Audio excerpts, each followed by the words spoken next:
Welcome back to GRTV News, and this week Activision are dominating the news. Mostly because of the fallout they had with Infinity Ward, makers of last year's record-breaking, top-selling Call of Duty Modern Warfare 2. Vince Zampella and Jason West, the founders of Infinity Ward, are no longer with the company. Activision are charging them with insubordination, whatever that really means, and now Zampella and West are suing Activision in turn for breach of contract and unpaid royalties. It's all a big mess, and where it ends up, well, that remains to be seen. Following the Infinity Ward drama comes the announcement from Activision that they're creating a new business unit to oversee the Call of Duty franchise, which includes not only the map pack for Modern Warfare 2 that's supposed to be released later this year, it also includes an action-adventure game from Sledgehammer Games, a studio formed by former leaders of Visceral Games, and another Call of Duty game, of course, which is supposed to be released later this year by Treyarch. And in the future, they're gonna try to expand the brand, including stuff like high-margin, digitalized, downloaded content. Yeah, a lot of that stuff. So we're gonna see a lot of Call of Duty stuff in the future. The Silver Lining started out as a King's Quest-based fan project 8 years ago, and back then Vivendi Games owned that particular license, but they managed to come to an agreement that the Silver Lining would be released under a non-commercial license. Everything was fair, development continued, but since then Vivendi has merged with Activision, and Activision don't really want to see the Silver Lining released at all.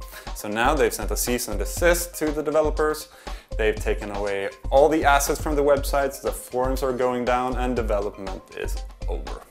So sadly, we'll probably never see the Silver Lining be released, but hopefully the developers can salvage some of the assets and some of the code.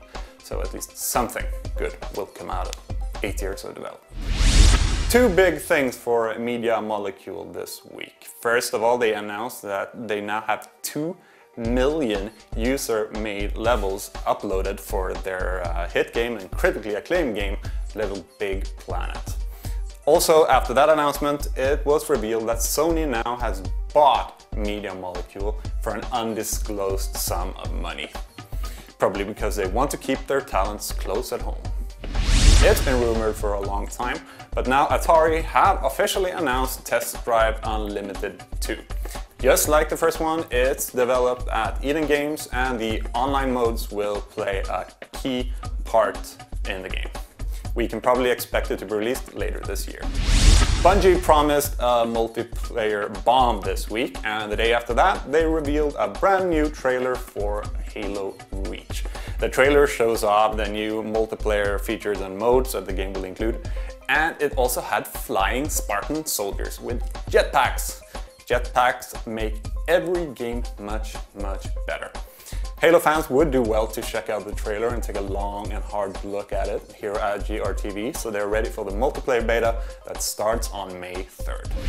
There's some odd stuff going on in the world of Portal this week, with Valve patching in all kinds of weird stuff into the game, including hidden images, hidden messages, telephone numbers to old BBS servers, which in turn included more hidden messages and more hidden pictures. And now today they've actually patched in a new ending to the game.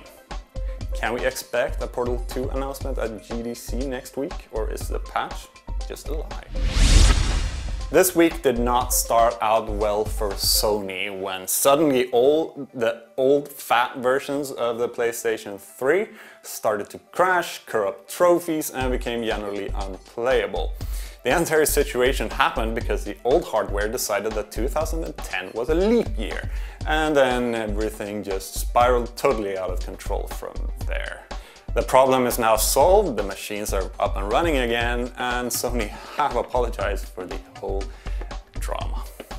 Eidos have announced a new Tomb Raider game, this time called Lara Croft and the Guardian of Light. The game will only be available as digital download, and no format has been announced, or more or less any details about the game at all. But we can probably expect it to be released with the big three, 360, PS3 and PC. And it's supposed to be out later this year. Those were the news this week. Let's hope we have some more juicy drama for you next week, when I hope to see you guys again. Take care.